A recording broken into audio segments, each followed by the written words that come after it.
Mutton veg soup செய்யலாமா வாங்க.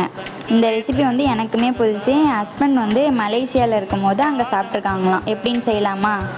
வந்து 1/4 கிலோ எடுத்திருக்கேன். கேரட், ப்ரக்கோலி, பட்டாணி, பச்சை மிளகாய், காலிஃப்ளவர், தக்காளி, ஒரு உருளைக்கிழங்கு வந்து நம்ம கிரேவி பண்ணலான்னு சொல்லிட்டு அதை எடுத்திருக்கேன்.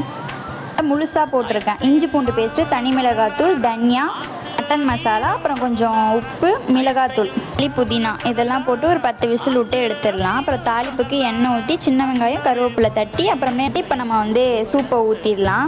வெங்காயம், பட்டை, கிராம்பு, ஜீரகம் இதெல்லாம் அரைச்சி கொஞ்சம் சூப்புக்கு வந்து புளிஞ்சு விட்டுக்கலாம். இந்த தேங்காய் பால் மட்டும் ஊற்றிக்கலாம். ஃபஸ்ட்டான மட்டன் வெஜ் சூப் ரெடி ஆகிட்டு நமக்கு. மட்டன் கிரேவி முட்டையெல்லாம் போட்டு வெஜ் சூப் வந்து வேறு லெவல் டேஸ்ட்டாக இருந்துச்சு. வீட்டிலேருந்து அப்பா வந்திருந்தாங்களா, மீன் வாங்கிட்டு வந்திருந்தாங்க. மெனு இதுதான் நம்ம வீட்டில்.